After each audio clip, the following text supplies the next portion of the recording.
Welcome, kayak anglers.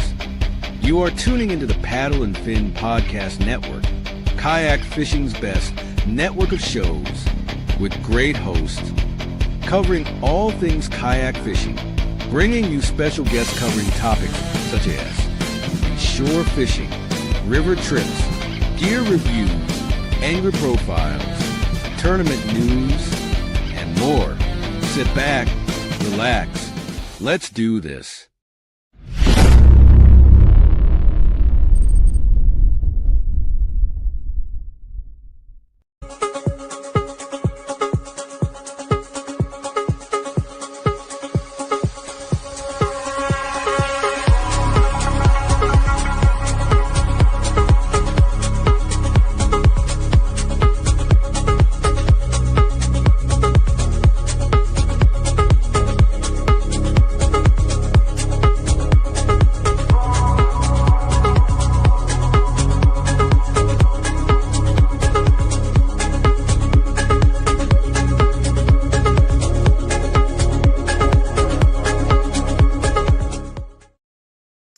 What is going on, everybody? I'm your host, Adam Pross, and I welcome you to the River Run Podcast. Yeah, we are here again.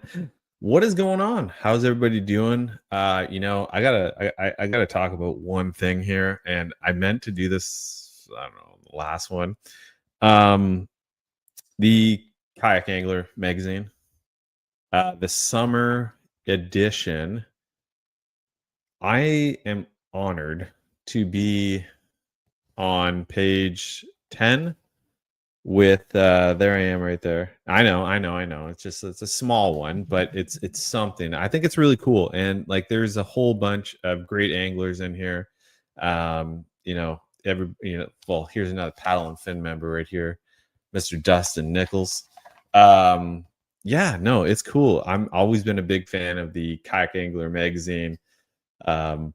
For years. And thank you for accepting my photo and putting me in there. I thought it was super cool. So my kids thought it was cool too. But so Kayak Angler magazine, if you want any more photos, it's really easy. You just send them in. And if there's probably a lot of people sending them in, but if you make the cut like I did for this one after many years of trying. So yeah. Another thing too, the Kayak Adventure Series has invited all of us with his 2026 schedule, which is really cool. It's going to pump out, all the way from Tallahassee, Florida, and it's going to go all the way down to Clarksville, Tennessee. It runs from March all the way till next September. So yeah, check it out. kayakadventureseries.com is always the place to be. That's where you find out all the info. I know that they're still trying to work out the Indiana one, which is the Midwest, but yeah, check it out. kayakadventureseries.com. It's got all the info there. Another thing too, don't forget, just as Jubro Fishing is one of the main take care of all of our listeners, including me. Use the listener code. In that listener code, save yourself 10% at checkout. The Do More Utility Cup. If you don't already have one in your kayak, I really suggest you go and put one in there, because you'll just say, Adam, thank you for telling me that one, because it is a really handy cup to have. Also, the fine folks over at Yak Attack, God, that crossbar looks pretty sweet. Jackson Kayaks, Hard Knocks Kayak Fishing, which this is cool. My guest tonight, he is Thomas Paleczny. If you don't know Thomas, you might know his Instagram, which is River Smallies Ontario. Kayak Fishing Ontario being represented tonight. Hard Knocks Kayak Fishing is another group to get with. Steve Ite and his daughter Paige, who I just want to touch on this. So I've known Steve and Paige for quite some time, and I hold them both dearly. They're fantastic human beings, but Paige has been rocking it. Every time I see this girl on Instagram, Facebook, her dad is pumping pictures of her in the kayak, and she's out there kayak fishing. You know what? I just want to say to all the parents out there who are getting their kids out there for fishing, kayaking, whatever it is, hunting, hiking, spending time outdoors.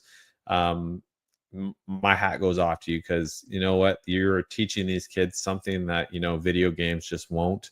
And don't forget paddle and fin. Yeah, this wouldn't be possible without them. So needless to say, go check out Paddle and Fin. You know where to find them: YouTube, Facebook, Instagram. We are all there. But yeah, at the end of the day, I just wanted to say that my guest tonight, Mr. Thomas Paleczny, is here with me right now. Thomas, how's it going, dude? Not too bad. Yourself? I'm doing well, man. I just want to say thank you very much for taking time to come on the podcast. I know we had kind of spoke about doing this in the first season, but no, man, we had to get you on. You are well, I'll let you introduce yourself, and you can we'll go from there. All right. Well, I'm Thomas Paleczny. I like to fish for smallmouth bass in rivers. I'm not that great on lakes, but you put me on moving water, and I'm at home. Yeah, I think it's, to be honest with you, I think you're pretty proficient at river smallmouth fishing, because I don't know if anybody else in Canada has done this. I think it is possible, but last year you became one of the bronze masters through the Achigan's Smallie game. So I think that's something very notable there that you have completed, and you did it in pretty significant time here. Like we got to touch on this. How did that go? It was a matter of just knowing my rivers well enough that I know where those fish would be depending on the season. As I have 4 months, and compared to everyone else, to really get those things done. They're starting in March. I'm not starting until the end of June. So I started planning it. I did what challenges I could, because they were doing challenges before that. It was go pick up trash was one of them. Catch multiple species was another. And it was just getting out to do the challenges.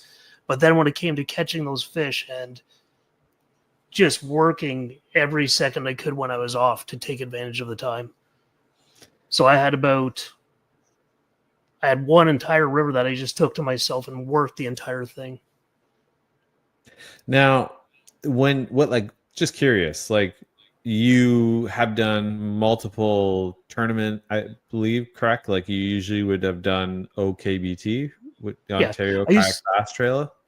Yeah, I did OKBT, but I've never really done that well. I think I came in 5th once, and then it was just a lot of very poor goes. I don't pre-fish any of these. I don't understand the lakes. Once I can get onto a current bite, I'm okay. Once I can find that kind of a idea of how that water's moving, I can get somewhere. But so there's that. But what I really enjoy is those week-long or weekend challenges where I can get onto my water or get onto a river and kind of put that to work for me and use my knowledge of rivers to my advantage there. If it were to be that, live tournaments, I like live tournaments, don't get me wrong. It is fun. You go there, the commodity's usually good, everybody gets together. But these weekend tournaments where they're online or the week-long challenges, it's pretty interesting watching people throw up inches there. You can you get on a pretty decent honey hole, and it's you have surpassed the leaderboard at that point. You know what I mean? Exactly. I think the exciting part about it is you can be for example, I can be on a small river, no wider than a highway, and I'm taking on guys fishing Lake St. Clair, guys fishing Simcoe, and some of the most storied bodies of water, and here I am on basically a creek. Yeah. And I'm keeping up with them or doing better than them. That's, for me, that's the kind of feeling you get every once in a while. You go, something else. It really is different. Now, before we dive like right into the whole like Smalley games thing, let's just go back here. Like, what brought you, like, was fishing something you've had always done, or was it something that you kind of got into later in life? Like, how did the passion for Smallies kind of come to you? That goes two ways. So fishing was always kind of a background. My dad was a hunter for deer and moose. Him and his partner, Bill, they work together. They'd sit at the table. They'd go over everything. How do they feed? How do they work? How does this happen? And it was just this idea of hunting kind of got into my head, learning how prey works. Yeah. From there, that kind of died off for a bit. Then when I met my now wife, her parents had a farm on the Maitland River. And I'd go back there. I'm like, well, let's get a rod and reel and just have some fun back here, have something to do while we're up on the farm. And I caught a smallmouth. And that started something. This is back in 2002, 2003. And I was looking for a way to explore more of this water. And I found riversmallies.com, and that led me to Jeff Little and these guys who were fishing from kayaks at the time. So I'm like, okay, go out, get a kayak, and then I could really start exploring these waters and putting the hunting side of things to work, understanding the forage, understanding how they move, understanding what do the bigger ones do different than the smaller ones. So it all kind of started working together, and that's where I look at what I do more as hunting than fishing a lot of the time. So this is like before the world got their copy of the Mighty Smallmouth. This was like, so riversmallies.com it's a very legendary forum, for river anglers. There's a lot of prestigious names that have come from there, and now, if you go to guys like even like Travis Myers, Jeff Little, you go as far as Matt Leo, to God, like I'm probably dropping, I could probably drop a couple more names, but that, to go on there and actually have a forum where you're like, you guys, you're talking about like, what, it's a lot different from what it is now. Like now, you can go all over social media, you can go on YouTube, you can do this, you can do that. People are constantly throwing up things, but to go on a forum and actually have it where it's like, well, today out on the river, and like if you look at the in-fisherman journals that they have you seen those where I think I've read some of Travis Myers stuff. He's kind of the one, when I look at that whole idea of a Mount Rushmore of river fishing, he's kind of right up there for me. He's the one you want to be. He's the average guy who you want to be. The things he's done and what he's achieved, it's kind of that thing. So, yeah. Yeah, Travis is like, that man is a wealth of knowledge. And I've sat on podcasts with him before, and I have had the chance to chat with him back and forth online. And like, yeah, he's definitely... he's got the time put in, and he's always, if you have a question, he's always like, yeah, no, like this is how I do, but back then, this is what you guys had, was riversmallies.com. So you had a lot of guides on there. You had guides, just the experience that was on that forum was amazing. Like you could just go in and just small things you were seeing then, we're just rediscovering now. And it was pretty unreal what they were doing back then. What about this whole idea? So your first smallmouth, you go back there, like, do you remember what you caught it on? That would have been just a little black and silver Big O. The smallest size. It was on an ultralight rod, a Babazumi signature series with the Sedona. I still have that rod downstairs. And honestly, I still have the kayak I bought shortly after sitting on my rack out back. Jesus. And it's like I said, it's one of those things, and it probably still works very well today. Like Yeah. do you still actually use it from time to time? Not as much. I can do. I've had the kayak out a few times. I do need to get out and do some ultralight fishing. I want to go out for some panfish still. I want to go with some crappie or something. Go have some fun with that. That now, as you begin to find more about smallmouth fishing, and you got your kayak, obviously this sparked some sort of passion and this interest. And what did you find? Like, what did you find now? Like, what was the experience like going from being like on shore to being like now like out there? Like that had to be different. Like if you've never fished from a kayak before, because I remember the first time I went out and I fished out of a canoe. I was all over the place. And then I remember the first time I went out in a kayak and I was just like it was almost more comforting than being in this canoe, which I could technically take more things with me in the canoe. But what I found was fishing out of the kayak was actually more like I felt a little more confident in it. I felt like more secure in it. And like I've gone on some big bodies of water, and at the same time, I've always loved small rivers. But that's how it was for me, and I remember going out there and I had like next to nothing with me, like not like what I would take today. You know what I mean? Yeah, for me it was you get far enough down that river and you realize for the first time that you're alone out there. Yep. And it's this feeling of just it's just you. Yeah, it's so cool.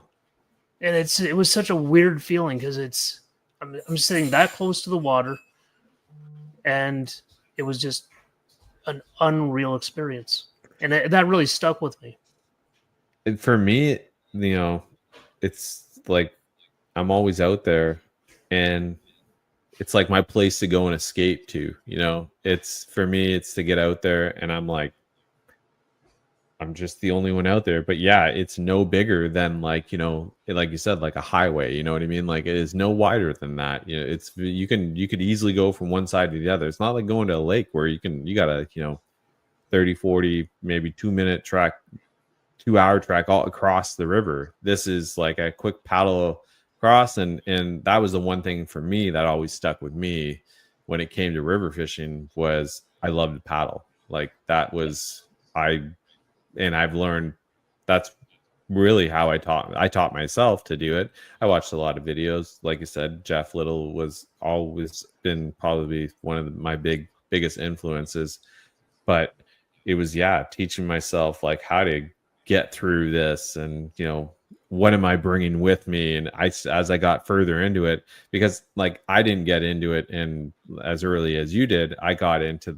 especially I fished my entire life, but I got into kayak fishing or fishing out of a kayak, 2014. So for me, it was, an opportunity to be like, well, it'd be cool to go out in a boat, but you got kayaks and canoes here. So let's make this work at the cottage. You know what I mean? Like you can just go out there by yourself. And I think for me, it's not about fishing with other people. That being by myself is just the best part. I can go out and I can paddle upstream for 5 kilometers and float back just to see what's up there. Yeah, it's such a, I don't know, it's a very personal, I find it to be a very personal experience. And a lot of people, like, especially after my accident, were like, well, you just fish by yourself. Like, but that's like, I don't know, like, it's what I do. Like, it's how I like to go out there and fish. Like, hey, if you're like, hey, dude, you want to go fishing tomorrow? I'd be like, yeah, man, for sure. And like, hey, you want to come out and fish with me? Yeah, for sure. But like, I don't know, most of the times, like I said, I go out there and it's just me. And there's the odd time where I cross paths, but the biggest thing I enjoy the most about river fishing is I don't cross paths with boats ever. Yeah.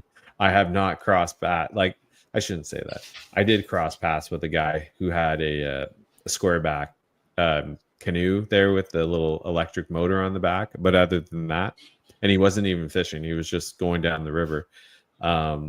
Yeah, no, like you don't have that. So as you got further into it, like, I don't know if this is for me, like, I remember the first time that I caught a smallmouth and it was out of my kayak. And like, I've caught largemouth, you know, and pike and panfish, but the smallmouth, it was like towing me. It was going in circles. It was jumping around. It was like, I was like, is this thing ever going to stop? And Yeah. after that, I remember getting it, like, I finally getting into the net, and like, I get this thing, and it's just like, it's flopping all over the place, you know, like, and I'm like, what? Like, this thing has so much, look at this thing has ADHD, like, it just can't stop. Like, what is going on here? Yep. And I remember just kind of like looking at it, and I was like, wow. And I was like, put that thing back. And I was just like, I love catching these things. And I can't tell you the amount of times that I go out there and I relive that all the time when I catch one, because it is just that much. The excitement is there. Like, I have no interest to catch anything else. Like, it's just river smallmouth for me. No. And it's here's amazing. The thing. Yeah. When you think about it, you have a fish that doesn't stink to high heaven. No. It has a built-in handle. That lower jaw is perfect to pick them up with. They're going to fight. They're not made of paper. You can catch them. You can actually get out there and enjoy it. It's just the perfect fish to go for. And I've always looked at it that way. It's just ideal.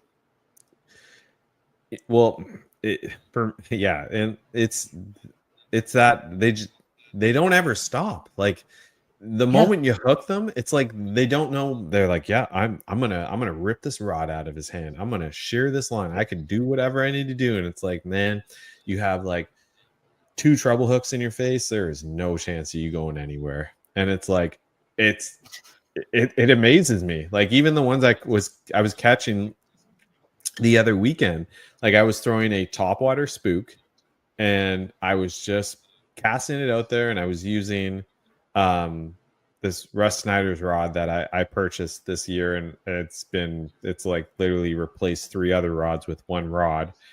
And I was just seeing what I could throw on it, and I was like, let's throw some topwater. It's fall, why not? So here it was, and man, I couldn't get over. Like, they were just launching themselves at it, and then what would happen? The fight. And it was just like, I go right back to that first smallmouth right there, and it's just like I'm reliving it again. And the fight is just, it's the best fight. Like, I don't know how to explain it otherwise, And for me, that's why it's just you're getting soaked at this. It's kicking water up at you every time it comes near you. It's digging down. It's just a completely different feeling to anything else that's out there.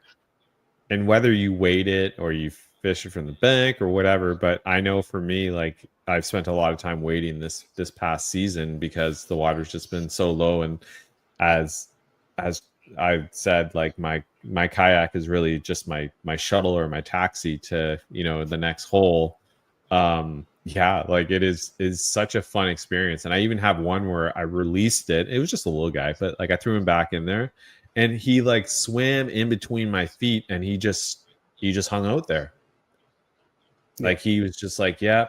And I'm like, man, is this like Finding Nemo right now? Like, fish are our friends. You know what I mean? Like, it was one of those things. I was just like, I don't know. Like, I guess the smallies really like me or something, Like, thanks for letting me go, I've had them crawl up under the kayak. It's just so neat how they operate. You get onto, I don't know if you've ever gotten onto a really clear river, and you can watch the smallmouth just darting out all over the place. You're just looking there everywhere. And it's just so neat. So last year in the Adirondacks, I fished a river on my way home, and it was it was really clear. And as I was going, I could begin to see, like, just gone. I was like, oh, what was that? And then whoop, another one's gone. And it was like, like, that thing was literally underneath my kayak. Like, it was so cool. And it was just, so as you continued on with this passion for smallmouth, like, it like when did like how like what began to evolve? Like you like what I can see just like from us talking in social media, like you gotten into quite a few kayaks, you landed some very prestigious smallmouth, and you also gotten into the bigger baits, which is cool. Yeah. But you've also begun to now kind of give back to the community, and you have your own YouTube channel, River Smallies Ontario, and you put out great videos of your adventures. Yeah. Honestly, I found that Ontario didn't really have that river smallmouth or a lot of the just going out and fishing content. We had a lot of people who were going out and putting the videos out with a bit of the exciting flair to it, but just a simple fishing video wasn't out there. I kind of wanted to bring that. I'm like, come along on this adventure, come see what happens. And I kind of want to push that further, but that was the whole idea. This is what it's like. This is what we have here. Check it out. I mean, it's just an amazing place to be. And I will say this, like you have quite a few videos, and if you haven't checked out Thomas's page, check out it's youtube.com/@river smallmouth on O as in Ontario, so ON. But you got quite a few videos, and like I like some of your challenges videos that you do, like the one that you had where you were throwing the mag draft, and then there was also the what is that one called? The little one. Yep. Yeah, the Chatterbait Flashback Mini. Yes, that was it. And so it's literally nothing to that bait. There's nothing to that. That Flashback Mini is a thumbnail. And like if you watch your videos, like you've gone from and you got like, for instance, your latest one, which is the bass opener video, which like I said to you in the comments, I waited. I was like waiting for this. Like you've captured the audience, because we can just like, oh, like is it going to be a big one? Like what's going? Oh no, it's these, and you've got ones too where you have like 3 over 20. Like your river produces like large smallmouth. Yeah, so the rivers around here are just that way. Like you have the 3 biggest rivers, the 3 best smallmouth rivers we have around here are the Saugeen, the Maitland, and the Grand. They're the 3 that everyone knows that historically were very well known. As time has gone on, we don't get the same press that a lot of the state side rivers do. And even people around here don't fish them anymore. Like these were rivers that you don't see as many people out there. You'll see the guys float fishing for the steelhead, or you might see some fly guys out there, but you don't see too many other people on these rivers fishing anymore. Now, are these mostly like trout rivers? Traditionally, yes. But if you go back in the history of fly fishing, they are very well known for the smallmouth. But that part got forgotten. Interesting, eh? That's like, do you think, like, because you like, and not only you, but even like, I believe Adam Merrifield, who fishes the Grand River too, does he not? Yeah, he does. We fish a lot of the same water. So it's basically him and I are in this area, and you don't see other people who take it seriously, who are targeting the smallmouth in the same way. So if you were to go out, what would be like, just on this topic here of going back to the baits, what is your favorite bait to catch smallmouth on? One that I will have tied on, I have it here. It's the flashy swimmer, and with the jackall rhythm wave. Very simple bait.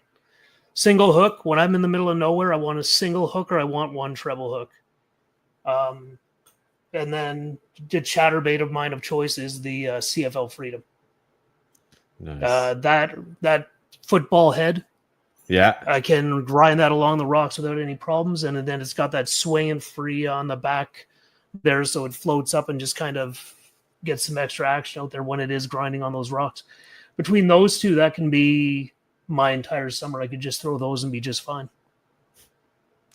Now, if it were to be that, when because you have kayaks, like, and you've kind of gotten into the whole crescent kayaks, because you did a video too on your crescent kayaks, which I believe is the CK1, the smallie, and the ultralight. Correct. And now it's kind of cool, you got 3, so you can kind of pick, but how do you strategically pick like the ones you're going to use, like based on like, the float, the style of float you want to do? It's exactly judging by the access point. It's access points. It's what I know of how deep that river is at that time, what the wind's going to be like, and what I'm planning on doing. If I'm doing a longer float and I know I'm doing some shallower water, I'll arrange a pickup and I'll bring that smallie out and really just go through the whole thing. The smallie will float higher. It has less draft. It has a lower draft than the other ones. I can go to the CK1. It's my favorite in the fall. This time of year, it's absolutely number one for me because I'm out on that. It's sealed hull. It'll go all day like that. The ultralight, if I've been working all week and I just want to get out and I have absolutely no energy left, but I want to get out and fish, that thing's coming out first. Now, if you were to take, like, you have your YouTube channel and whatnot, you're bringing back this style of video shooting where it's just like you're going out there. Just curious, do you keep the camera on your head usually, or is it are you keeping it's on my head? Yeah. Oh, okay. Now it's always on my head. I like that style more. I'm not the chesty. My problem with the chesty is you do not feel connected to it. I find the head mount, you feel connected to what's going on around you. You are looking where that person's looking. You're kind of getting their next thought. You're kind of seeing how they're thinking, how they're approaching things. It just feels better. It's more immersive. It's more engaging for the people who are watching. And so you started your channel. You have 32 videos on this channel. As you bring back, because I kind of feel like with your videos, you're kind of bringing back the idea of like the River Smallies forms, but kind of in like a video form. If River Smallies had the YouTube channel, I feel like that's what it would be. It's closer to that. Is that you want that feeling? You want to see the knowledge being put into action. You want to see where, okay, you can see a small break in the current where I'm throwing into, or you can see an eddy I'm working along, or whatever's going on there. You can see it happening in front of you, and you have that. There's a bit of education. It can be very entertaining depending on how active those fish are that day. Oh yeah. But it's that engagement end of it that really comes out of that for everything. Your favorite YouTubers? My personal favorite ones. Yeah. Going back, you're going to have Jeff Little there no matter what. 100%. He's the one who teaches you everything. He's your educator. He really is. Like, for me, I was having pain in my back a couple years ago from paddling. And I couldn't figure out what it was. I was watching one of his videos and he's talking about shortening your paddle. Your paddle's too long. I'm like, oh, that makes sense now. I'm in a smaller kayak. I'm in this more narrow kayak. I'm not in this huge, wide fishing kayak. So I went and I got a 230 centimeter fishing. It felt so much better. There's that. I'll watch ND Yak Angler.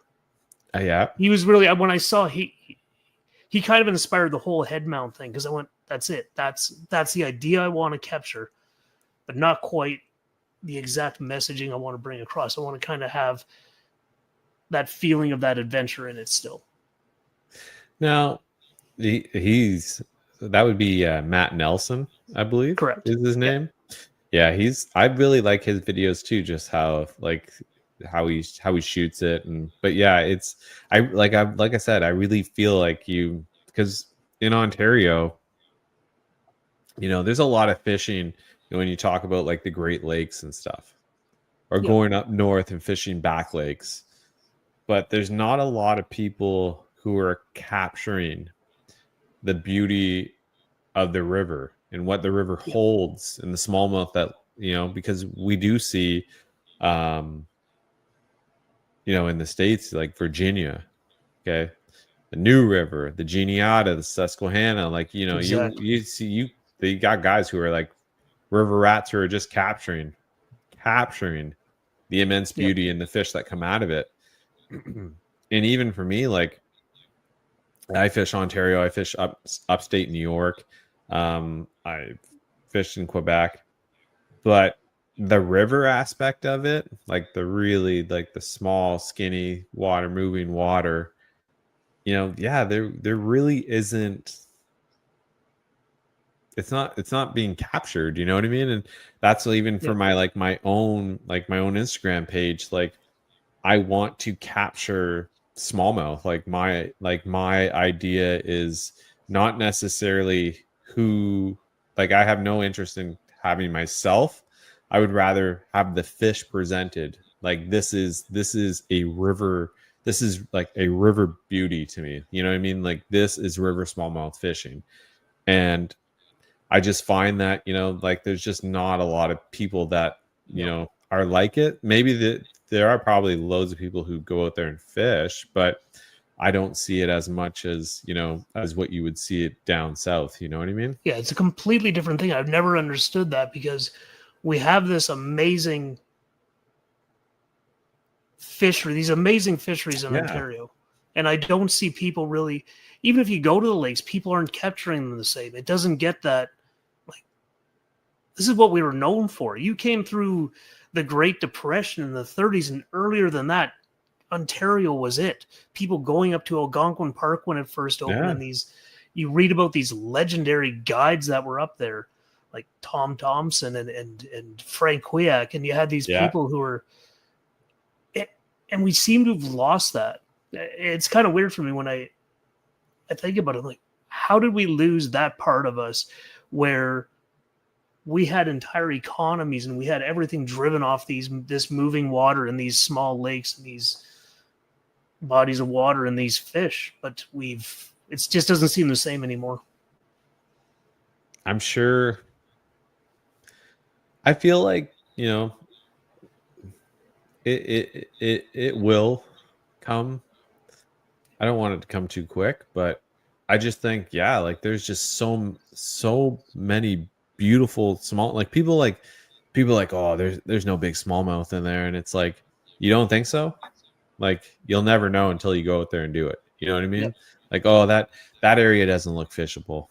You'd be surprised. If I bet you $20, you'd be like, nah, I mean, yeah. And and I'm sure you probably, like, even me, I've surprised myself. Like, I've surprised myself in how shallow I can find smallmouth. Yep. And I probably a season ago would have just walked right past it. And then I was like, no, and it's just like that one random time where I'm just like, and it's like, really? Okay. Like, I did not expect that. Why are you here right now? Why aren't you over there? You know what I mean? Like, and that's why I ask myself that a lot. Oh man, like, I don't know if other guys ask themselves that. I don't understand it. Like, I remember, like, I'll always start on one side in the morning and then I'll work my way across.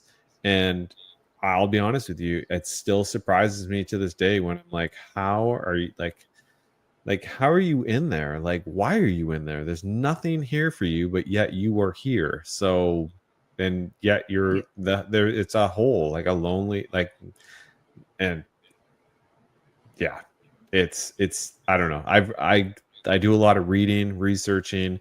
I love, I don't know if you do this, but I always journal my adventure So I kind of like to sit back and write about, you know, that day, what was going on, you know, were the birds chirping, were, you know, what was going on the water. Because there's a lot of times where, yeah, like I go out there and I'm why are these baits working today? And then I'll be like heading back and it's like, oh, that makes sense why the Z-Man Billy Goat was working. Well, look at all the frogs that are hopping around the shore. That makes a lot of sense. Okay, cool. Definitely. Why was the S Pro Rat like such a hit today? Well, what did you see when you were crossing the river? 3 times I had seen garter snakes who were going across the river, small guys. Yep.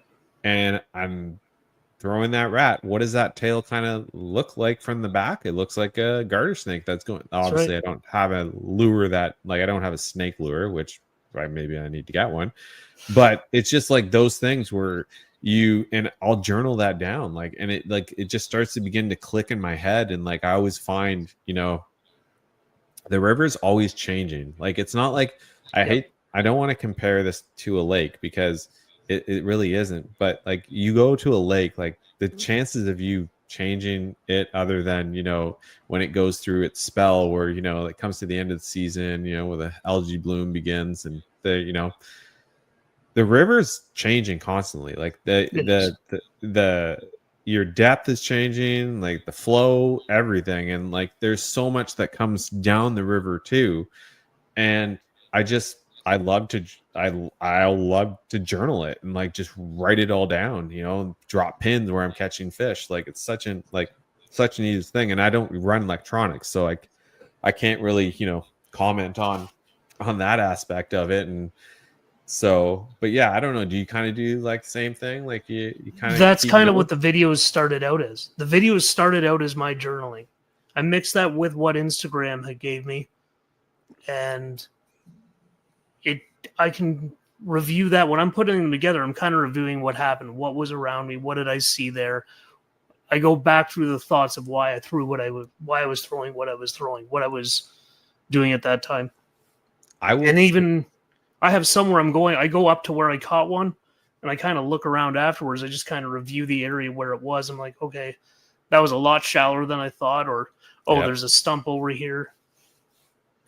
Now, this would have been 2 years ago. You and I did a podcast together on the Catch podcast with Brad Hicks and Matt Souders. Yep. And you had answered a question, and the way it was answered is that you looked at Instagram as the back wall of the tackle shop. Correct. And I was like, wow, like that. I still to this day, it's so true. And I really I really like that approach. And for me, it was like, that's why, like on my Instagram, like I love to showcase smallmouth, so I'm always showcasing the fish, not really myself. And it is true, like you start to see when you're scrolling, like it's the same thing. It's like you're seeing all these people catching fish, you know, and it's like, yeah, like the back wall of the tackle shop. Like that's what it is. You're walking and you see these hundreds of pictures of fish plastered all over it, and it's the same idea. But we're all visiting the same tackle shop now, and it's kind of worked that way. And even after you said that, like I remember going to this tackle shop that was by my old work. It was hunting, fishing in Ottawa, and yeah, dude, like it was so true, because on the wall behind the register there was just photos of like deer, bear, moose, walleye, muskie, pike, bass, you know what I mean? And that's what it was. And I'm just like, yeah, it's like you nailed it. You know, it hasn't changed at all. We're all still doing the same thing. You know, it's just we're doing that now more on the social media side of things, which, you know, it's a digital age, so we might as well, you know, get with it. So, but yeah, no, like at the end of it, I just find like it for me, it's just one of those things that I enjoy the river. Like it's putting the puzzle together. But the Exactly. pieces are always changing, you know? Yep. And it really, that's what it ends up being. You go out that morning, you go, okay, these are the three things I'm going to throw. What will they go for? Give me a hint what you want. Okay, you want something moving like that? All right, I can give you more of that. Then you just work through profile, color, size, and you just kind of work your way through everything until you find exactly what they're looking for.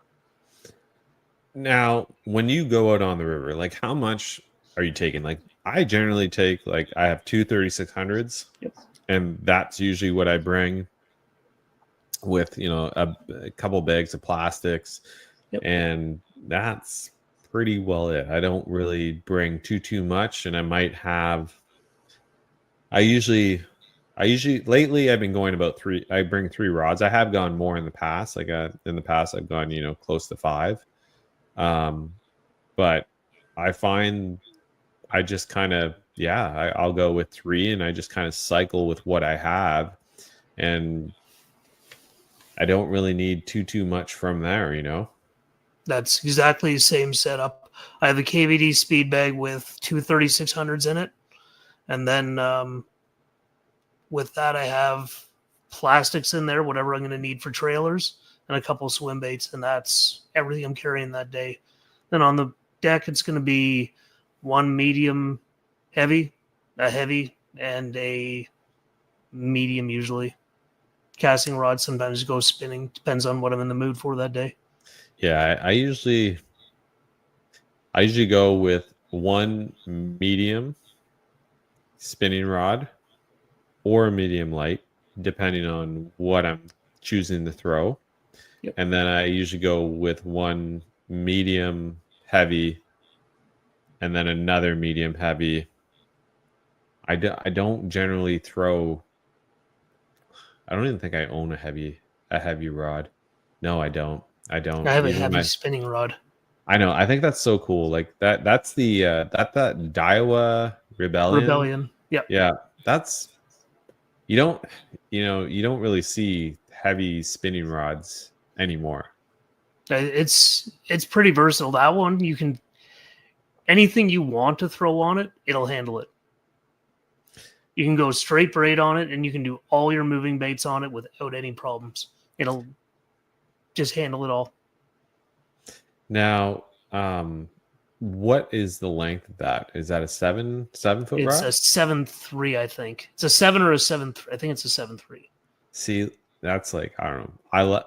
Me personally, I prefer 7'2" to 7'6". Those for me are just I do own 7 foot rods, but those are like my favorite lengths, Yeah, 7.3. That's a nice. It's a perfect length. I like shorter rods though. I find myself gravitating towards those. I can get a bit more accurate, and depending on where I am, I can actually do some more damage with those. Now I find that it's this time. So I find in the summertime I'm usually making long casts. Yeah. And I'm really trying to get this bait as far away from me as I can. So I usually opt with, a 7.6 spinning, and I'll usually run like, I 7.2, and then I'll have like a 7.5, but I would regularly run a 7.4. And I just find I can get these baits as far away from me. Yep. Where in the fall, I seem to kind of gravitate back more to like a 7 foot range. Yeah, so how I set that up is when I want to move further away from me, it's when it's been cloudy and there's been some rain, so that in the summer that green algae kind of float out and that clear waters move back in. Yeah. Then I want to be moving away, because the more they can see, if I have high bluebird skies, my favorite time to be chasing the biggest smallmouth is when it's clear skies and I know they're going to be out and they can see forever. But when they can see forever, I've got to back myself off even more. Yeah.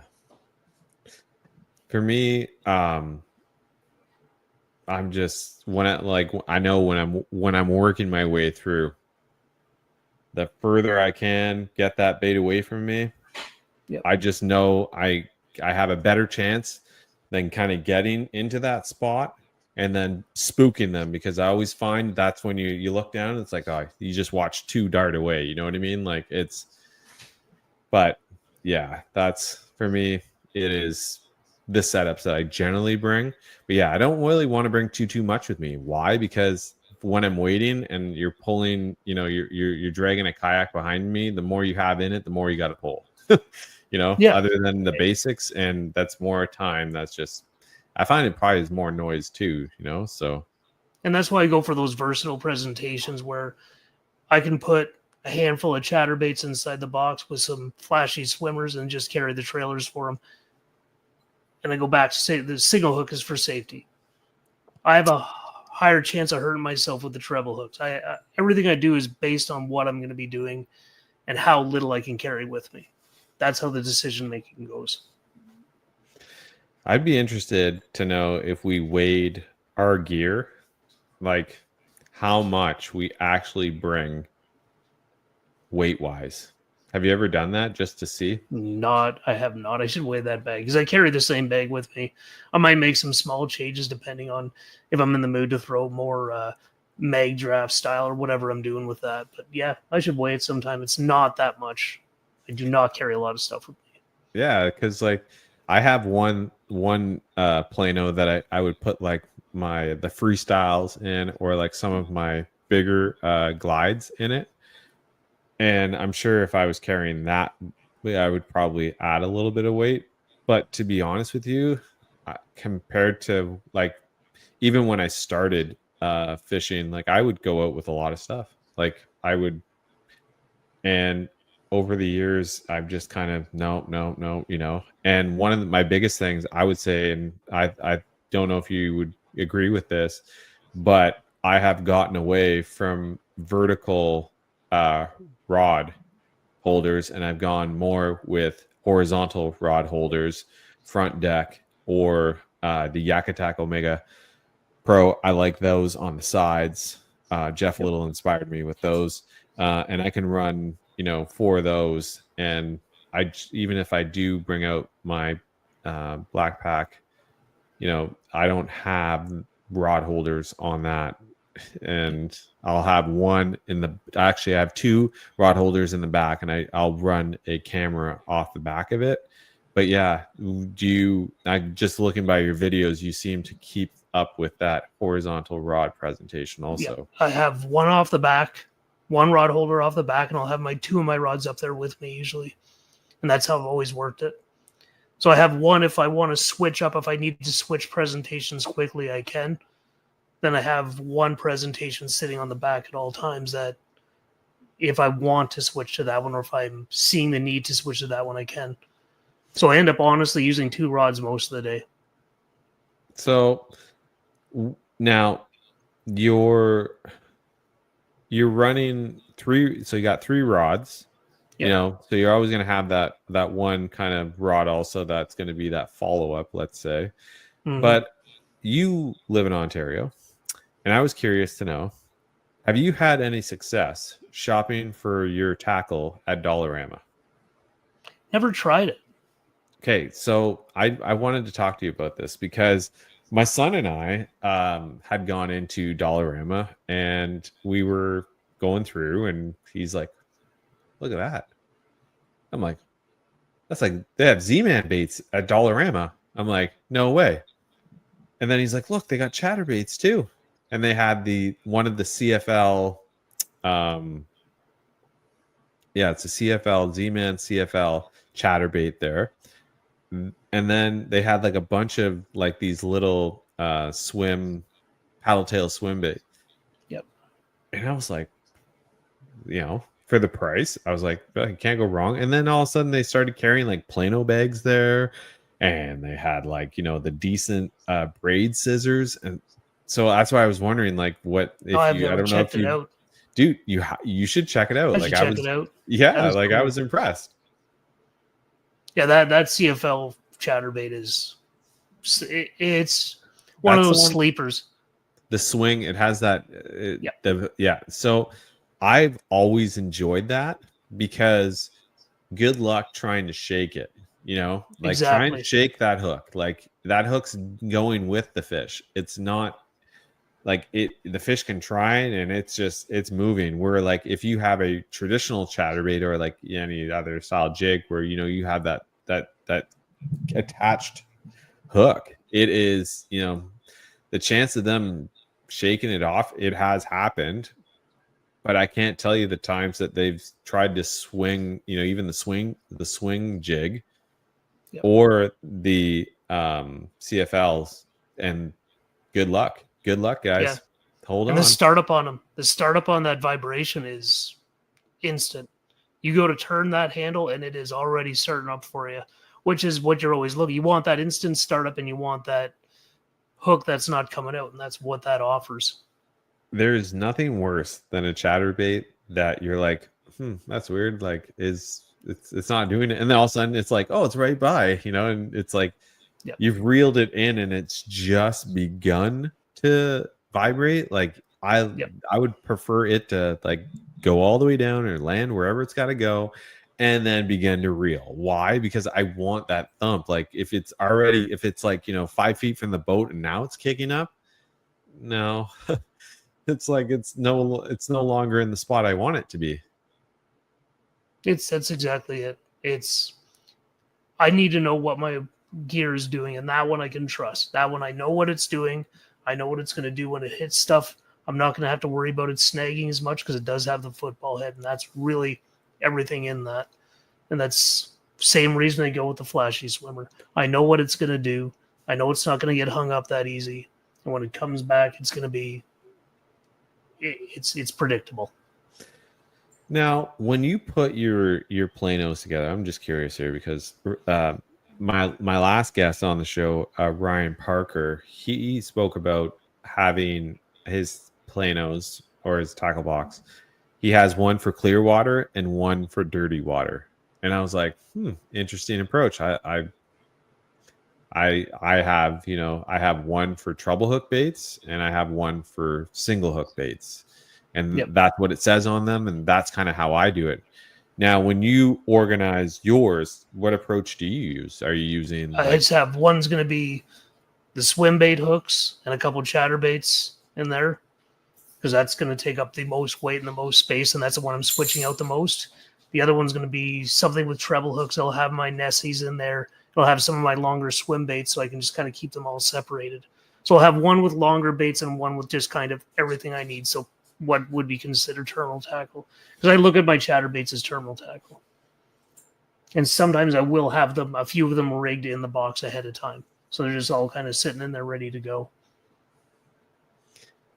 So, just going back, like we were talking before, about you got into kayak fishing, and then when did you kind of find out about, let's say, like OKBT, like you were like we were talking, you would do live events there. How did you get into that? Like, how did that start? That was the COVID time.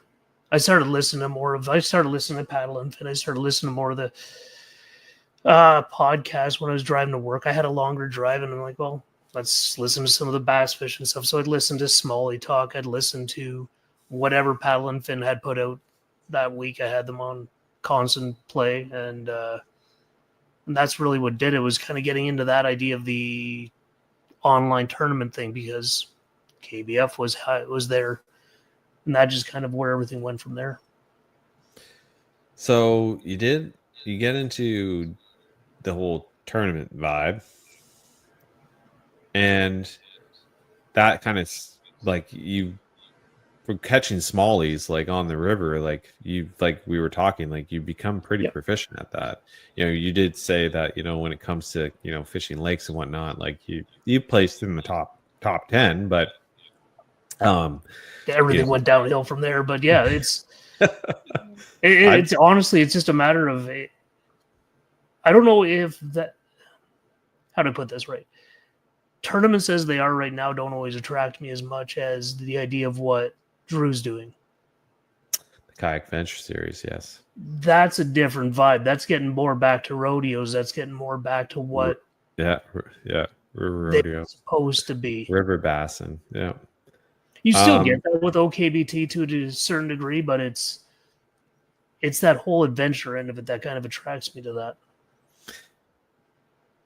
I feel like, okay, so for me, I'm in no way, shape, or form a tournament angler. I am not interested in tournaments at all. Yep. I have done them. I did KAO. I did the Ontario. What is that? Ontario Kayak Bass Masters. And yeah, you know, like it's for me. It's just I just didn't enjoy it. I enjoyed the going out there, the fishing, the spots. It was fun, but when it came to like having to, I don't know. My luck was not there.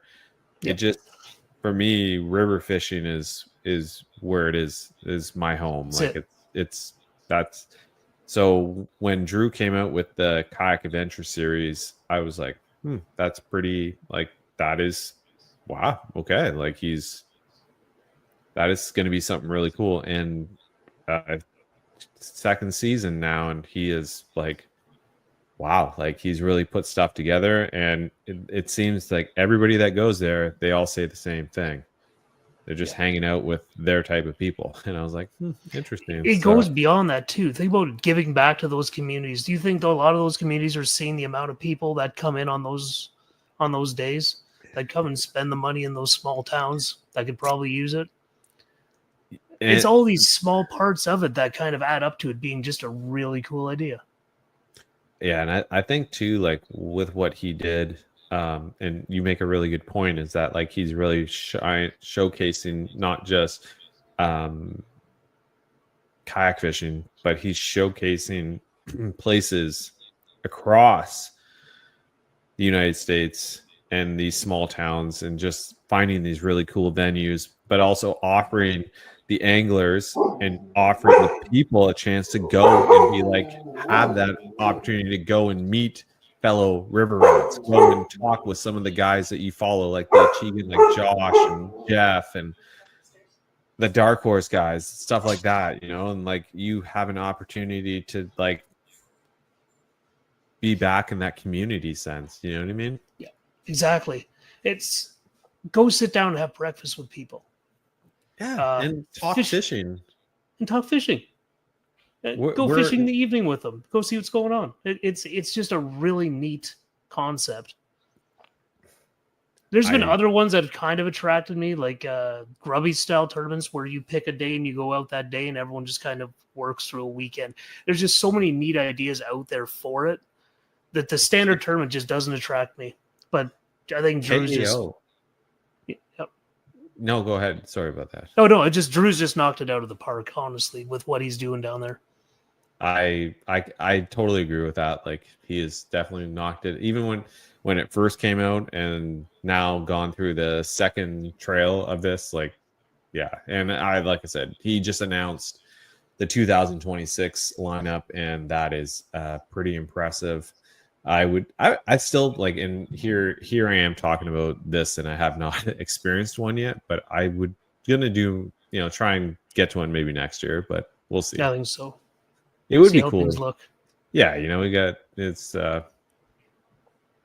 got to get all the stars to align for that. But I think that's just one of the parts that's cool about it, and I hope it attracts more Canadians to want to go down there, more guys to go down and want to see, because like Drew will be down there, so you have a chance to actually like meet a lot of people that you might also follow online, or people you've watched their YouTube videos for years. Yep. I really think it's, like I said, it's really to bring the community back. But the one thing I found, what I really liked about like KAO, is they had where we could go out and we'd pick a day, and you would fish the lake that day, and it's not like there'd be 40 other guys out there, 40 other anglers, men and women. It would just be you and usually one other person out there, and I was like, cool, let's do this. And like I thought that was kind of a cool challenge, like a 1-day grind. You're by yourself. You know what other people are putting up. Yep. Now what can you put up? So yeah. The thing is, that's what works here. In Ontario, we don't have the same access to the lakes, to our rivers. We don't have that same access they do in a lot of the states. Like if you're in southwestern Ontario, my area, you have most lakes are privately owned, or the area around them is privately owned, and you can't get onto that water. So those style tournaments work best because there's one access point. And you can't fit 100 people onto a ramp in the middle of in this area because it's just not going to happen. Now, do you think that Ontario could potentially have its own river series?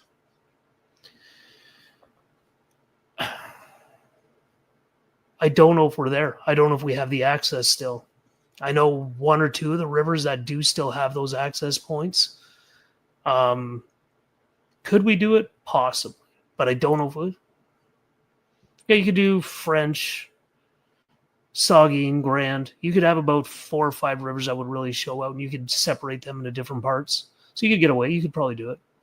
So, kayak bass fishing, Chad Hoover came out with the river series. Yeah. That was, 2 years ago, I think. Sounds right. Yeah, and there was quite a few Ontario and I believe Quebec guys that actually put up some pretty good numbers.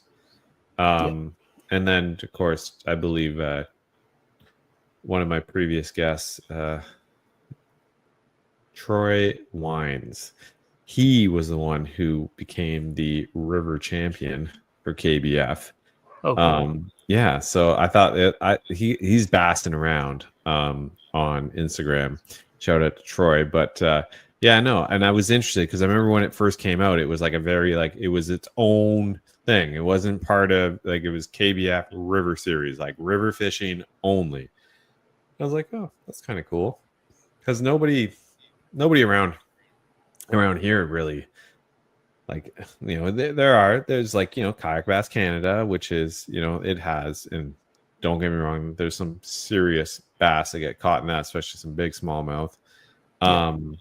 You have the OKBT stuff and some of the other, like the Kingston group is one of them. Yeah, I think there's a Kawarthas group too now. I think. I didn't know about a Kawarthas one. That one doesn't excite me as much. The Kawarthas just don't excite me as much. I don't know what it is. I just can't get into that.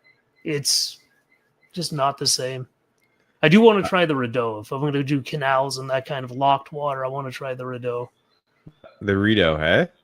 You should come up. Yeah, it looks like fun. Yeah, the Rideau is definitely, you should definitely, if you come up, let me know. I'll definitely go out with you. So you get through tournament stuff, and then you decide that you're going to do the Achigan Smallie games. Correct.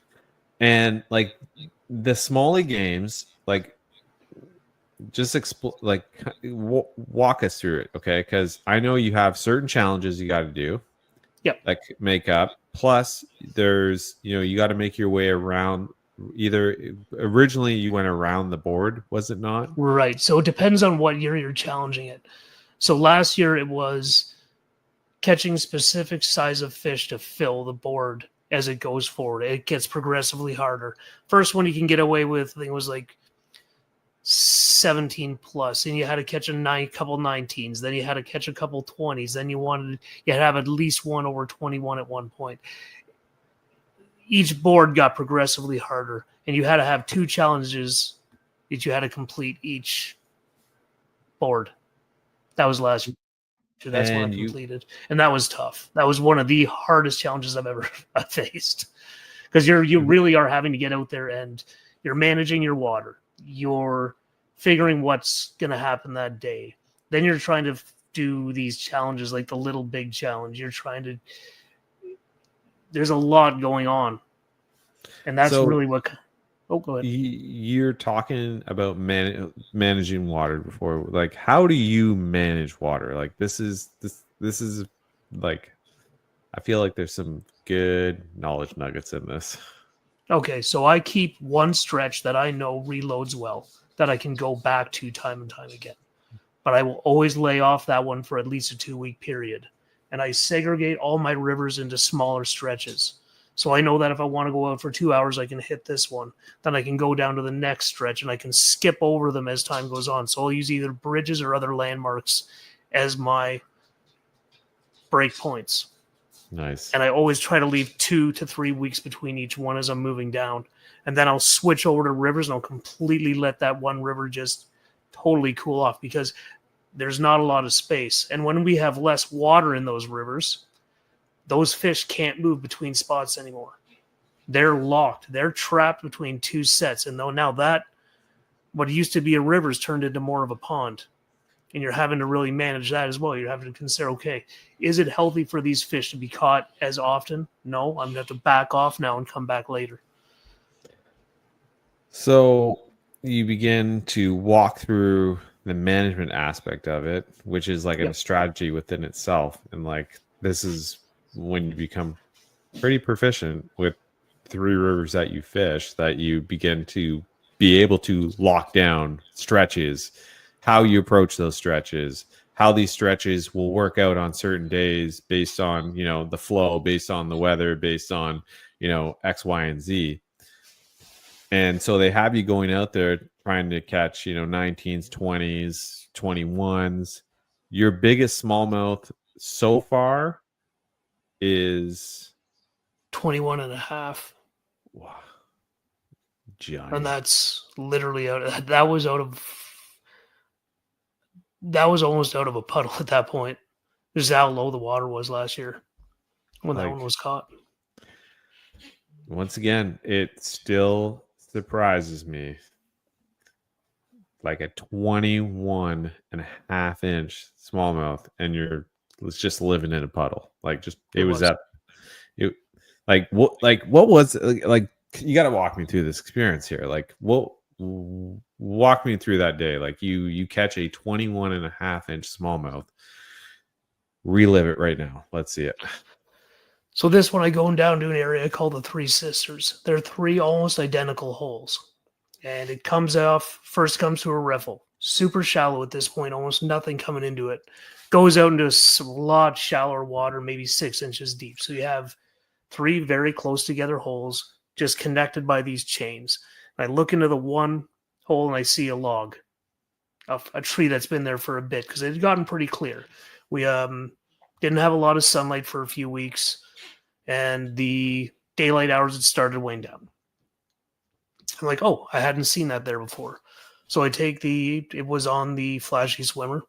I set myself up, cast over it, and I could actually watch it come out from underneath and attack once, and it didn't get that first time. So I'm like, okay, back off for a couple minutes, throw it again, and this thing was on.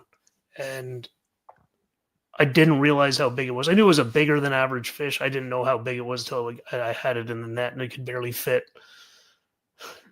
That's a sign. Yeah. I got a bigger net this year because of that. Oh my gosh. Could you that's like the one, like, you know, you finally catch that big fish and then you're like, oh man, my net's not big enough. Like, yep, that's pretty much it. I've had that with pike. I'm like, oh, this is a problem.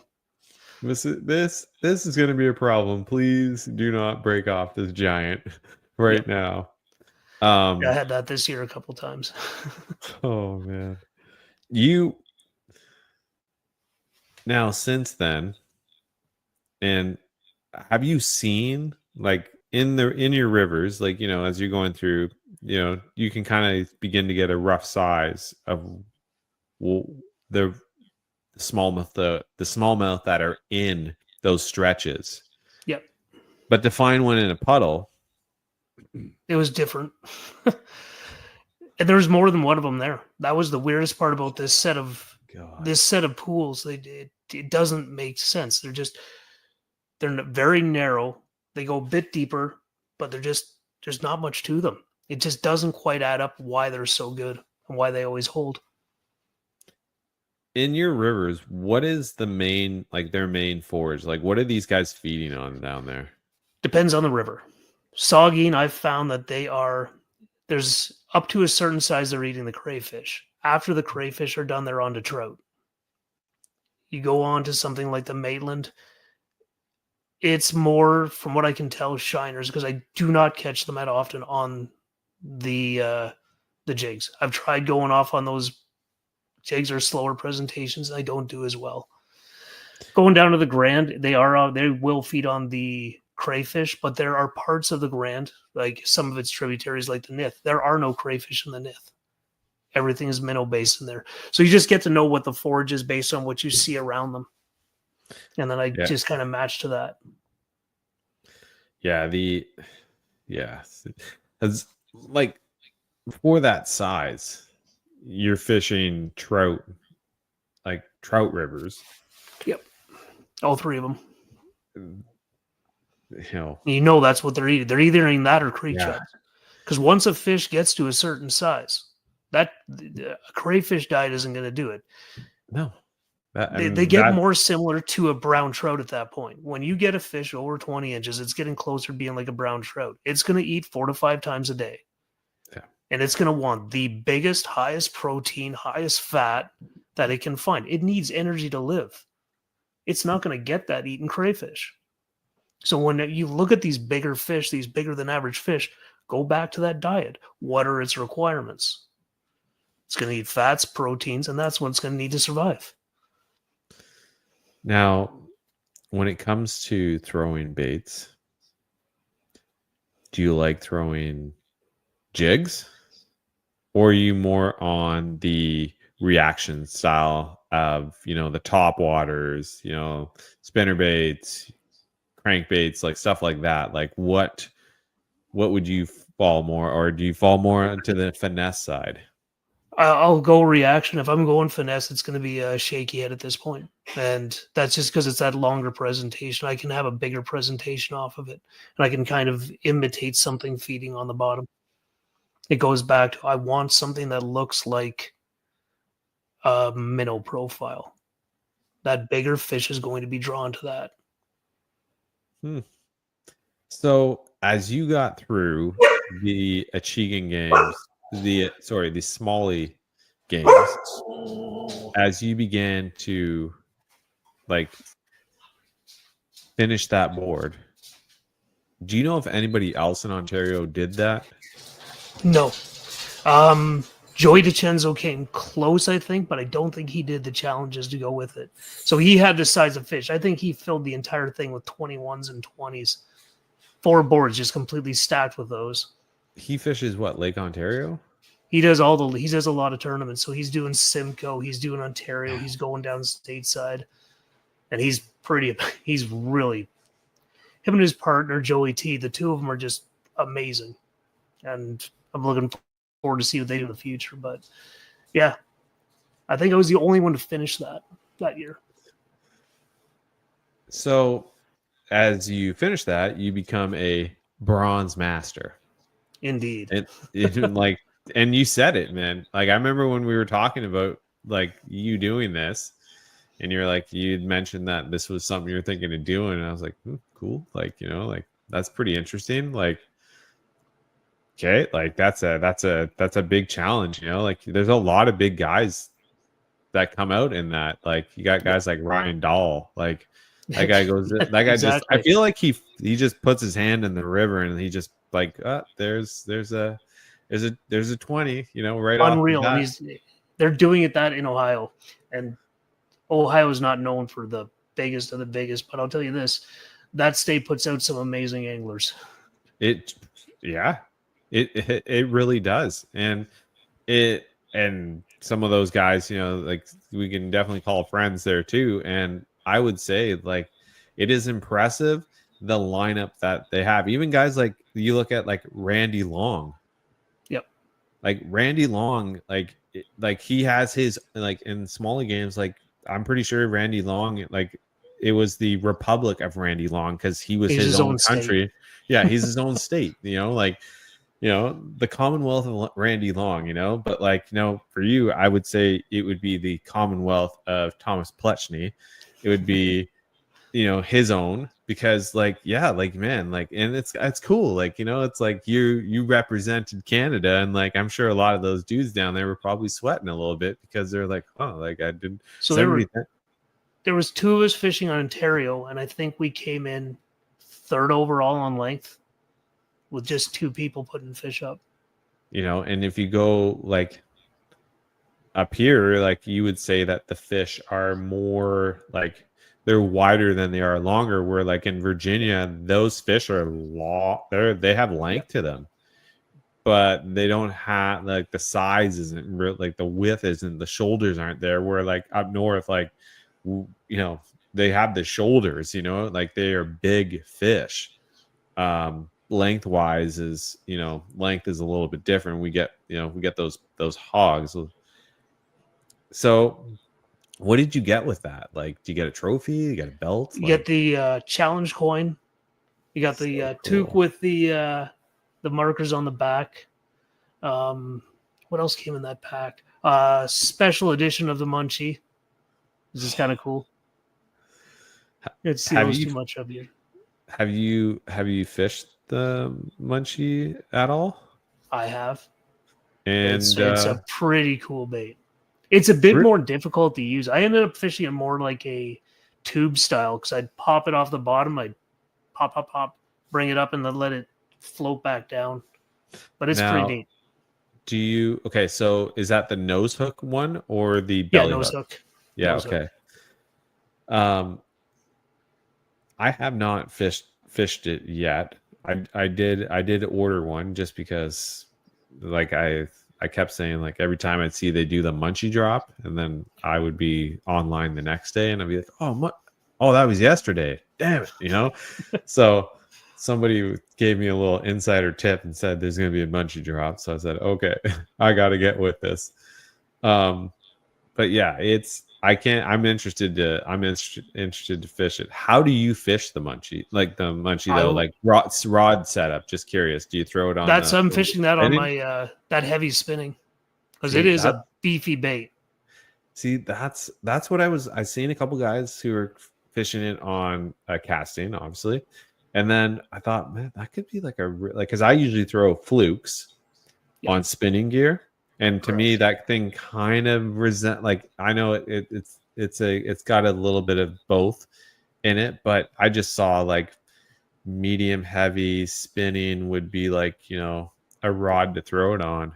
Yeah, you're up north. You're allowed to throw spinning for almost everything. It's okay.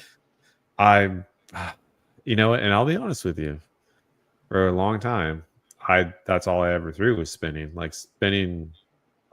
Like the fact that like I see like guys like Jeff Little who like throw a lot of spinning, that's like I can really relate to that because like he's there's a lot of baits on spinning gear. Like I throw the Mini Max. I will throw the Mini Max chatterbait on a 7'6" spinning rod. Yep. And I'll throw it on like on my 7.2. Why? Because like I can get that. I could even throw an Evo on it if I really wanted to, and I have in the past. But I don't know, through the evolution of fishing and being like, oh, bait casting, that looks really cool. I want to try that. Like I got to try this. Like I'm not as accurate with bait casting as I am with spinning. Same spinning. That's why I go to the shorter rods. I can spin like I can skip baits with a spinning rod. Like I've done it enough fishing around the cottage, around docks and stuff, where I had to get because if not, you'd hear like shoom, and it would be like, oh, I'm pretty sure I just like I lost that one there. Where I can just get it to go and it's underneath the dock, So for me, it was a it's where I guess I'm more comfortable with. But the problem is the type of rods that I like when I go to like for my action and my power, you don't always find that in spinning rods. No, you got to go to the Japanese ones to find it. And that's really what it's come down to. Everything we have for spinning is extra fast. I'm like, Yeah. I want everything to be moderate action. Just give me everything in moderate fast, and I'll be fine. Moderate fast to moderate rods are all I need. They're the only rods that I own. It's everything. That's it. Actually, I shouldn't say that. I think that medium light, the 7.6, yeah, the 7.6 is a fast. But I'll be honest with you, like it's hard. So when you're looking at rods, so then I was like, okay, well maybe I'll try the bait casting thing, and you can get like moderate fast bait casting rods, no problem. Yep. Spinning, I don't know. Is it an industry thing? Like I don't really understand why. Even with moderate rods, they don't want to move to it here. But if you go to those Japanese, if you go to Daiwa and you go to Shimano, they're both starting to bring those more Japanese actions over here. So you're getting that better rod here. I want to say G. Loomis does. Yep. And I want to say Temple Fork Rods has a couple. Now, what about that Daiwa heavy spinning? Is that a moderate fast rod? Regular. Okay, yeah. So that's similar to a moderate fast, somewhere in that range. Yeah. And a lot of Japanese rods are there. Regular action. It's good. Yeah. That's why when I see rods, it's like, oh, cool. Like not the right one for me, No. I don't know. I probably could go out with more spinning rods than anything. Like, I'll be honest with you, but then again, I do carry casting. I do casting just because I like throwing co-poly line. I'm not going to get away with that on the spinning rods. You really, yeah. So that was a switch that you made, hey? Like you decided you were just gonna how did you start? Like obviously you probably started out with mono and then you switched over to braid and then you went to it was braid. I think I started braid. Tried mono on a couple, tried straight fluoro. It didn't quite feel right. When I went to the co-poly, I want that stretch. For me, it's all about keeping that hook where I want it. I can have a fish barely hooked and still bring it into the net with co-poly on. Yeah, hooks are so sharp now that you don't have to worry about a Mondo hook set on them. They're gonna be placed properly. If that fish if it's bending the rod, that hook's where it's supposed to be. 100%. So if you've got that part done, you've won that part of the fight. The next part is getting it to the boat. Straight braid for me gets really uncomfortable. It's like driving a car with no shocks. It's you feel everything, but you feel everything. And on a fish that is actively trying to kill you, it's not a fun situation when it's taking your joints out along with it. Yeah, it's they pull you right around. I'm sure that did you catch that 21.5 on spinning or casting? Casting. That was a casting setup. That was a medium moderate. There you go. Just taking you for the ride. It did. I could only imagine. So when it comes down to your adventures and the way you're getting out there, do you find that as an angler, you're beginning to learn more and more every time you're getting out there? Do you find you're still kind of like, oh, I never would have thought of that. You know what I mean? Like I find every time I go out there, it's just like there's little things that I'm like, I never really thought of it that way. And I'm like, it's like I always learn something new when I'm out there. Yeah, I'm always learning something new on the river. It teaches me something every time.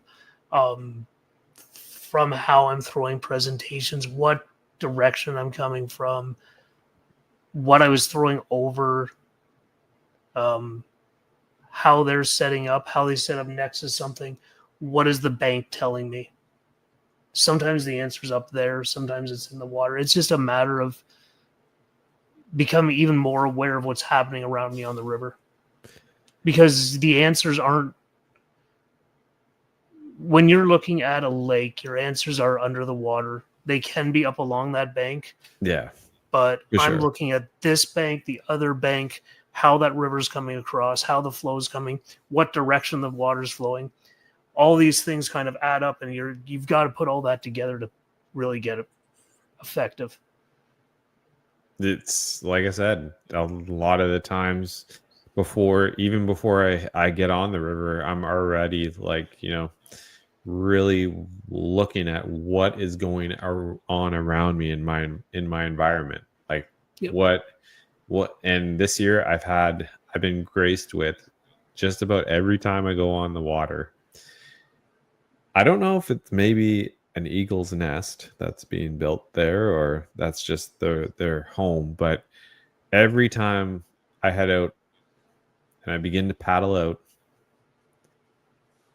this bald eagle takes off from this tree and it just soars. Like its wingspan is insane. And it's just like I don't know, like it's just something special about that. You know what I mean? Like Absolutely. I don't know. He's usually in the direction that he goes. Usually the bite is followed that direction. Yep, that's true. Seeing herons, if I see them, I know I'm going in the right direction. If I see an eagle, if I see those kingfishers, depending on what I see, I know something's good's going to happen there. Now, if I see cormorants, I got to get away from that area right away because I know those things scare fish off. I think, as far as I'm concerned.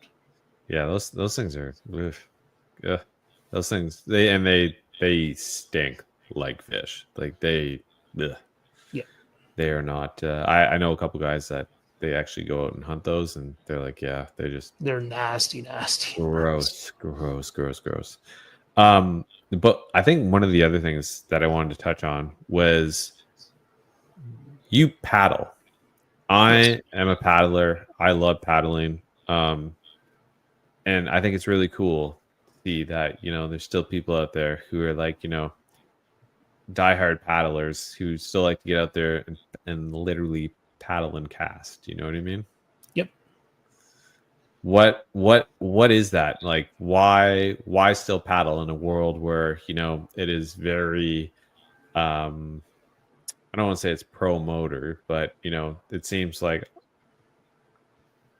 many communities now in kayak fishing, it's very motor influenced. You know what I mean? Like it is, everybody's got the Torpedo or everybody's got the Newport or you got guys who have, done a DIY on their own setup. And I still can't get myself to be like, yeah, the motor would probably be handy, but it just wouldn't be the same for me. No. On my rivers and where I want to fish, the paddle makes the most sense. Because it's a lot of extra weight to carry down. There's a lot of extra stuff that's going to go with that. And one of the reasons I stick with paddling is the fact that, honestly, Crescent gave me a boat that was designed to be paddled first. And when you're dealing with that's a big deal. You have a kayak whose hull was built to paddle. It's narrower than other fishing kayaks. The length is where it is. It has the keel that'll run the entire length. It makes a difference for me. That's kind of why I went with that whole idea. Now, which Crescent is that one? So the CK1 is that all arounder. That thing will handle everything. The ultralight also has the full length keel as well. When you move into the shoalie, it still has the last third or so of it as keel, so it will lock in. It will lock in nice and straight. It will paddle fast. I've been on the water paddling, and I've outperformed guys with pedals. I can outspeed them with the paddle because it is designed to be moved. It is a very fast hull. I find too that for me, paddling, it's just part of the adventure of being out there. Yeah. and I don't want to take away from, anybody else's, wanting to be a kayak angler, and it's however you choose to enjoy your time on the water, I think is the most important.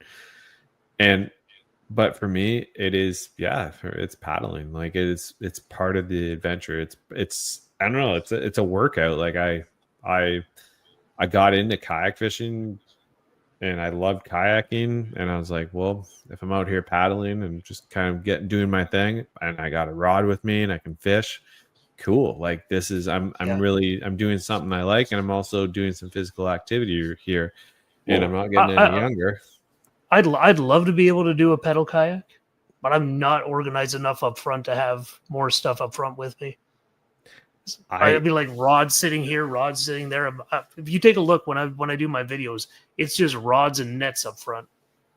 Yeah, it kind of reminds me of like a Drew Gregory setup there. Like, you can tell he's got like all of his rods lined up in the front. You know what I mean? And yeah, he's got it, and he's just cycling through stuff. I went to a pedal drive, and I really missed all that nice space I had in the front with my other kayak. And that's that was one of the other requirements for my kayak. I needed space up front. I knew that. I know how space. I can't live without it now. And to be honest, like even when I'm out there, it's like I like to have it a certain way, obviously, but I always like my rod presentation in my kayaks to be in the horizontal. I don't want my rods to be vertical, because I've learned many times where, I've had, a rod get stuck up in a tree, or I've been put, or really, to be honest with you, it just adds more of a wind sail effect, and it just pushes you all over the place. Now, do you use any anchors or anything like that out there? No. I don't want anything extra dangling into the water. That's the problem with them, is if I'm in that moving water, I don't want to have that mistake of having something sitting underneath me. I've tried drag chains, didn't take. So I shouldn't say I made a really cheap little drag chain, and I used it once, but never really got into using it again. And I always thought like, oh, it would just get stuck, and then I would be hooked on something. Then you got to get your trusty knife out and cut the line, So I just can't have that. I don't want to hurt myself doing that, because for me that frightens me. I go over a lot of trees. I go areas where I'm going to get snagged up. I'm going to get drawn under, and I don't want to deal with that. I think one of the things that I find about the paddling aspect of it is that it is more on the side of adventure. It's like what kayaks were meant to do. You were meant to paddle. You know what I mean? And I think that's it. Maybe have we lost that? Maybe I don't know. Like I don't know. Like how do I answer this one? All right. This is what I think. I think there's a lot of people coming into kayak fishing, and I think everybody's like, "Oh, cool. I'm going to get a motor, and I'm going to put a motor on the back, and that's how I'm going to fish." That's cool. And I'm going to buy a paddle. Oh yeah. Don't worry, I'm going to bring it with me every time. But you have no paddling skills. Right. That takes time to develop. Even if you're not 100 correct in your paddling and your form, get better, get good enough at it that you can do a draw stroke, that you can maneuver your boat the way you want it. Yeah, and to be able to. It's the idea is batteries don't last. That's true. And the moment you have to paddle back from wherever, good luck, you know? I think part of it is the influence of the tournaments on kayak fishing, I really do where too. we've moved away from the fishing end of it and moved into that tournament competitive side. They see the romantic side of that and they go, well, that's where I want to be. I Yeah. need this to do that. And they go, well, if you're just fishing, go for that. That very well said, because I do feel like, you know, it is this idea like, and you got to look at some of these kayaks. You know, you got Bonafide, you got Wilderness Systems, and like I'm like some of those are like almost starting to be like mini John boats. They're getting there. They are John boats. You can sit there and go, no, but you're getting close to the same dimensions. If I'm gonna tire myself out paddling that thing 10 feet, we have a different discussion to have. Yeah, I don't know. I just, and like it's how people want to go out there. But I just find that when it came to paddling skills, you know, those are things that you should really know, and you should really understand how much weight you're paddling. And I find that a lot of people just assume that, you know, their whole setup, whether it's, you know, the Torqeedo Newport or a homemade DIY project, do it yourself, it's like kind of lost. Like you don't really understand how much weight you have back there, and the chances of you actually paddling or learning how to paddle, or like, you know, also in the event that you flip this whole thing, like I would be interested to know, like some of those newer, almost John boat size kayaks, like if you flip that, if it does flip, you're getting back over. How are you getting that back over? I'd be interested. You're not. There's no way. You don't have enough counterweight to get that back over. Like you can sit there and try and kick that back. It's not happening. I can't see it. I can't see you being able to flip all that over. And like if you have all the screens and the black packs and all that, it's all resistance. Like I don't know. I remember last year I went to a Hard Knocks meetup, and there was a gentleman there, and he had a really awesome bonafide setup. And he had a Minn Kota or Motor Guide. I think it was a Motor Guide on the front. And he had like, dude, like this thing was decked out. Like it was a nice setup, nice trailer. Like I was like, wow. And then his motor died on him when he was out there, and he had to paddle all the way back. And I was just like, and like he was, I won't lie, like the guy was like pretty distraught by the time he got back. Like he would be. He was not expecting that, because he, like, everybody just relies on the idea that like, oh, I got a battery. It's never gonna. Yeah, that's 200 pounds of kit you're paddling back. There you go. That's without you. I mean, you put resistance with that. You put some chop in that water, a little bit of a wind, and it's gonna be a rough day. And so I don't know. Like I said, I see a lot of it, and I always think back to, like, you know, paddling, you know, kayak safety. You lose that ability to go to a low seat too. You get those bigger kayaks; those are fixed high seats, and I'm like, no. Low because seat. When I get in real trouble, I want to be able to kick down that seat right down to the bottom of that kayak and actually have the power there and that extra stability.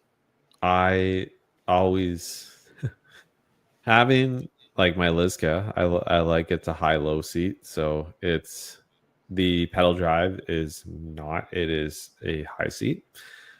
And then obviously, like, you have your traditional Pelican boats that, you know, most of them are just a low seat.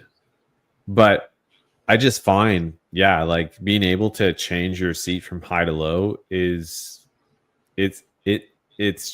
there to help you. It's power and stability. If you get into some choppy situations, that low seat position with that extra power, with that extra stability is what's going to save you. So I just feel like if you're going to get into kayak fishing, and I hope you do, because there should be more people doing this. And this is how we keep people in the sport. I think, though, that you should definitely do a paddling course if you can, or just get out there with somebody who knows how to paddle, like somebody from a local paddle shop or whatnot, or hey, got questions, come ask. I love talking about this stuff. Jeff Little has tons of videos on this stuff too. YouTube is your friend. Use it. Jeff is always giving out knowledge nuggets. But yeah, like I just think those are just like the essentials, other than having a PFD and learning how to re-enter. But yeah, no, it's one of those that I would say needs to be, I think, talked about a little bit more. Absolutely. So as we come down to the end of this podcast, I'll let you take it over, as you can let people know where to find you, shout out any sponsors or stuff like that. Bronze Master. All right. Yeah. You find me at River Smallies on both YouTube and Instagram. If you're looking for a great kayak, head up to Live Outside up in Bracebridge. Great place to head up to. They had a great selection and everything you need up there. As for your sponsors, I'm a big fan of Yak Attack. My roto grip is the one thing that's going to be on every kayak I will ever have, for sure. The roto grip is awesome. Like I for my net, it's great. I've used it as a rod holder, paddle holder. I've gone and actually added bungee cords to it. Like these little I don't know if the bungee term is the right, but yeah, I use a smaller bungee cord on it, and they're great. My favorite Yak Attack product, the Omega Pro rod holder, is one of my favorites, and I have lots of those. The Black Pack, I'm interested to see if they come out soon with some more back, like they have the dry bag and stuff like that. That's, I don't know, I do like having a crate in the back, but sometimes I don't really need to have a crate in the back, and I just would rather have want something hanging off my seat. Yeah, I just want a seat back. That's it. And I'll be honest with you, I've tried different things, but I can't ever get it. I had one that was too big of a bag, and I felt like every time I was going backwards, and I was like, oh, this is not so. But yeah, no, Yak Attack's got really awesome stuff. But as the end of this podcast, I'm your host, Adam Cross. My guest tonight, Mr. Thomas Paleczny, River Smallies, Ontario. Go find him on both YouTube and Instagram. Like he says, he is our Ontario Bronze Master. He is the champion of River Smallmouth in the eyes of the Achigan brand. And dude, thank you so much for coming on by the podcast. It has been awesome. I appreciate you all the time when you got knowledge nuggets to give. And dude, I look forward to having you on again. Very nice. Thanks for having me on. Appreciate it. And I look forward to it in the future. All right, dude. I'll see you soon. Ciao. Thank you for tuning in to the Paddle and Fin Podcast Network. We hope you enjoyed the show. Don't forget, for future shows, like, follow, share, and hit that subscribe button. Make sure you check out our individual channels and accounts too. Want to be a guest on one of our shows and talk of adventures, gear, or products? Contact us. Thank you for watching The Noob Show with Matt Gibson, Chasing the Tide with Dustin Nichols, The Rusty Hook with John Rapp, The River Run with Adam Fraser Pross, May Contain Fishing with Daniel Woodcock, Chasing the 20s with Carlisle Esterly and Sean Lavery, Friday Night Bites with Brian Schiller. Thanks for tuning into the Paddle and Fin Network. Subscribe and